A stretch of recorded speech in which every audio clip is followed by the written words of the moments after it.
പാലക്കാട് ജില്ലയിൽ പട്ടാമ്പിക്കടുത്തുള്ള രായിരുനെല്ലൂർ മല ഇന്നൊരു പുണ്യസ്ഥലമാണ്. പടുകൂറ്റൻ കല്ലുകൾ പ്രയാസപ്പെട്ട് മലമുകളിലേക്ക് ഉരുട്ടിക്കയറ്റി നിഷ്പ്രയാസം താഴേക്കു തള്ളിയിട്ട് കൈകൊട്ടി ആർത്തുചിരിക്കുന്ന നാറാണത്തു ഭ്രാന്തൻ തൻ്റെ ജീവിത തത്വശാസ്ത്രം വെളിപ്പെടുത്തിയത് രായിരുനെല്ലൂർ മലയിലാണത്ര. നാറാണത്തു ഭ്രാന്തന് മലമുകളിൽ പ്രത്യക്ഷയായ സാക്ഷാൽ ശക്തിസ്വരൂപിണിയായ ദുർഗാദേവിയെ ദർശിക്കാൻ ആയിരക്കണക്കിന് ആളുകൾ തുലാം 1-ന് 500 അടിയിലേറെ ഉയരമുള്ള ചെങ്കുത്തായ രായിരുനെല്ലൂർ മല പാടുപെട്ട് ചവിട്ടിക്കയറുന്നു. രായിരുനെല്ലൂർ മലയ്ക്കടുത്തുള്ള കൈപ്പുറം ഭ്രാന്താലയ ക്ഷേത്രവും പ്രസിദ്ധമാണ്. നാറാണത്തു ഭ്രാന്തനുമായി ബന്ധപ്പെട്ടതാണ് ഈ ക്ഷേത്രം. ഭ്രാന്തനെ കെട്ടിയിട്ട കാഞ്ഞിരമരവും കാഞ്ഞിരമരത്തിലെ ചങ്ങലക്കണ്ണിയും നാറാണത്തു ഭ്രാന്തൻ ഈ പ്രദേശത്ത് ജീവിച്ചിരിക്കുന്നതിന് തെളിവുകളായി ജനങ്ങൾ പലരും കരുതിപ്പോരുന്നു. ഇന്നത്തെ യാത്ര രായിരുനെല്ലൂർ മലയിലേക്കാണ്. തുലാമാസം 1-ാം തീയതിക്ക് മുന്നേ ആയിട്ടാണ് ഞങ്ങൾ മല കയറുന്നത്. മലയിലേക്ക് പോകുന്ന വീഡിയോയ്ക്കൊപ്പം എനിക്കറിയുന്ന ഈ മലയെ പറ്റിയുള്ള കുറച്ചു കാര്യങ്ങളും നാറാണത്തു ഭ്രാന്തനെ പറ്റിയുള്ള കുറച്ചു കാര്യങ്ങളും കൂടി ഞാൻ ഇതിൽ കൂടെ പറയുന്നുണ്ട്. ഏകദേശം 1500 വർഷങ്ങൾക്ക് മുമ്പ് ഉണ്ടായിരുന്നതായി സങ്കല്പിക്കപ്പെടുന്ന പന്തിരുകുലത്തിലെ 5-മനാണ് നാറാണത്ത് ഭ്രാന്തൻ. നാരായണമംഗലത്ത് എന്ന പേരിൽ അറിയപ്പെട്ടിരുന്ന ബ്രാഹ്മണ കുടുംബം എടുത്തു വളർത്തിയ അദ്ദേഹത്തിൻ്റെ ബാല്യകാലം ചെത്തല്ലൂർ ഗ്രാമത്തിലായിരുന്നു. തിരുവേഗപ്പുറയിലെ അഴോപ്പറ എന്ന മനയിൽ താമസിച്ചുകൊണ്ട് വേദപഠനം നടത്തിക്കൊണ്ടിരിക്കുമ്പോഴാണ് 10 വയസ്സുകാരനായ നാറാണത്ത് ഭ്രാന്തന് ചിത്തഭ്രമം ഉണ്ടാകുന്നത്. കുട്ടിക്ക് വലതുകാലിൽ മന്തും ഉണ്ടായിരുന്നു. ചിത്തഭ്രമം സംഭവിച്ച അദ്ദേഹം അവസാനം എത്തിപ്പെട്ടത് രായിരുനെല്ലൂർ മലയുടെ താഴ്വരയിലാണ്. 500 അടിയിലേറെ ഉയരമുള്ളതും നേരെ കുത്തനെയുള്ളതുമായ ഒരു വലിയ കുന്നാണ് രായിരുനെല്ലൂർ മല.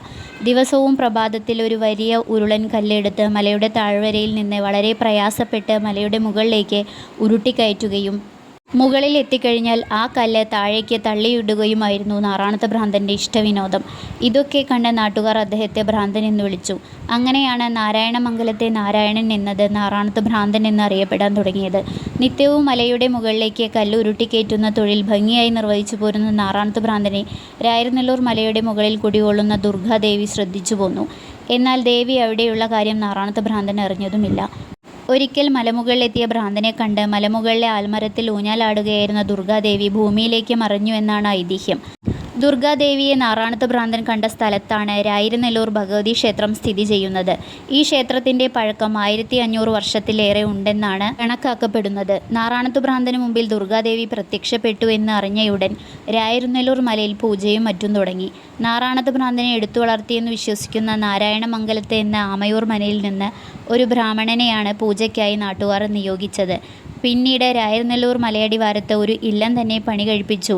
കുടുംബാംഗങ്ങൾ അങ്ങോട്ട് താമസം മാറ്റി. ആ ഇല്ലത്തിൻ്റെ പേര് നാരായണമംഗലത്തെ ആമയൂർ മന എന്നാണ്. ദേവി അദ്ദേഹത്തിന് ദർശനം നൽകിയത് തുലാമാസം 1-ാം തീയതി ആയതുകൊണ്ട് ഈ ദിവസം ഇവിടെ വളരെ ഗംഭീരമായിട്ടാണ് ആഘോഷിക്കുന്നത്. 500 അടിയിലേറെ ഉയരമുള്ള ചെങ്കുത്തായ മലമുകളിൽ ഇപ്പോഴും മുടക്കം കൂടാതെ പൂജയുണ്ട്.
മലയിറങ്ങി ഞങ്ങൾ അതിനു താഴെയുള്ള മന കാണാൻ വേണ്ടി മനയിലേക്ക് വന്നു. തുലാമാസം 1-ാം തീയതി മലയേറ്റത്തിൻ്റെ അന്നേക്കുള്ള വിളക്കുകളും മറ്റും കഴുകുന്ന തിരക്കിലാണ് ഇവിടെ കുറച്ചുപേർ. അങ്ങനെ ഞങ്ങൾ മനയെല്ലാം കണ്ട് തിരിച്ചു പോന്നു. ഇനി 1-ാം തീയതിക്ക് കുറച്ച് ദിവസങ്ങൾ മാത്രമാണുള്ളത്. പടികൾക്കു സൈഡിലൂടെയായി ഒരു ചെറിയ വഴിയുണ്ട്. അതുവഴിയാണ് മലമുകളിലേക്കുള്ള സാധനങ്ങളെല്ലാം എത്തിക്കുന്നത്.